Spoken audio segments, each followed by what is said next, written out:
For centuries, Judah had stood as the remnant of David's kingdom after the northern tribes of Israel were carried away by Assyria. Yet the people of Judah also drifted into rebellion against God, turning to idols, ignoring the prophets, and relying on political alliances rather than on the Lord. Prophets like Jeremiah and Ezekiel warned of judgment, but the kings and people hardened their hearts. In the late 7th century BC, Babylon became the dominant empire under King Nebuchadnezzar. Egypt had once been Judah's overlord, but when Babylon defeated Egypt at Carchemish, Judah found itself caught in the struggle of empires. King Jehoiachin of Judah initially served Babylon but later rebelled, trusting in Egypt for help. This defiance brought Babylon's wrath. Nebuchadnezzar marched against Jerusalem. Jehoiakim died during the conflict, leaving his young son Jehoiachin on the throne. After only 3 months as king, Jehoiachin surrendered.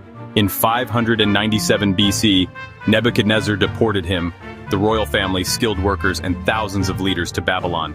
Among the exiles were young men like Ezekiel, who would later prophesy from captivity. Nebuchadnezzar installed Zedekiah, Jehoiachin's uncle, as a vassal king in Jerusalem. Though warned by prophets to submit to Babylon as God's instrument of discipline, Zedekiah hardened his heart. He broke his oath of loyalty and again sought Egypt's help. This final act of rebellion brought disaster.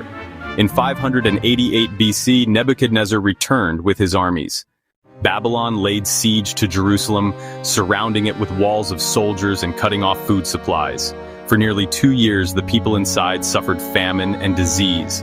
The once proud city of David was now a starving, desperate place. At last, in 586 BC, the walls were breached. Babylonian soldiers poured into Jerusalem. King Zedekiah fled with his men by night but was captured near Jericho.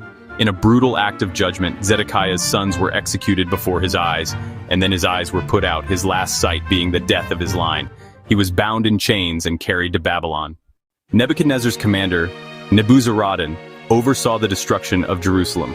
The glorious Temple of Solomon, which had stood for centuries as the center of worship, was set ablaze and reduced to rubble. The royal palace and every significant building were burned. The walls of Jerusalem were torn down, leaving the city defenseless and desolate. Sacred treasures from the temple, gold, bronze, and precious vessels dedicated to God, were plundered and taken to Babylon. The priests, nobles, and leaders of the land were executed. Only the poorest of the people were left behind to tend the fields and vineyards. Thus, the kingdom of Judah fell. The Davidic throne was left empty, the temple destroyed, and the people scattered in exile. This was the fulfillment of the warnings given by prophets, that if the people turned from God, the land would vomit them out. Yet, even in judgment, there was hope. The prophets spoke of a future restoration, that God would not abandon his covenant.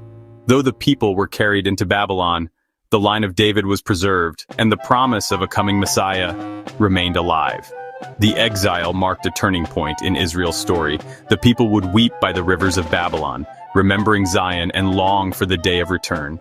And in time, God would bring them back, showing that even after judgment, his mercy endures.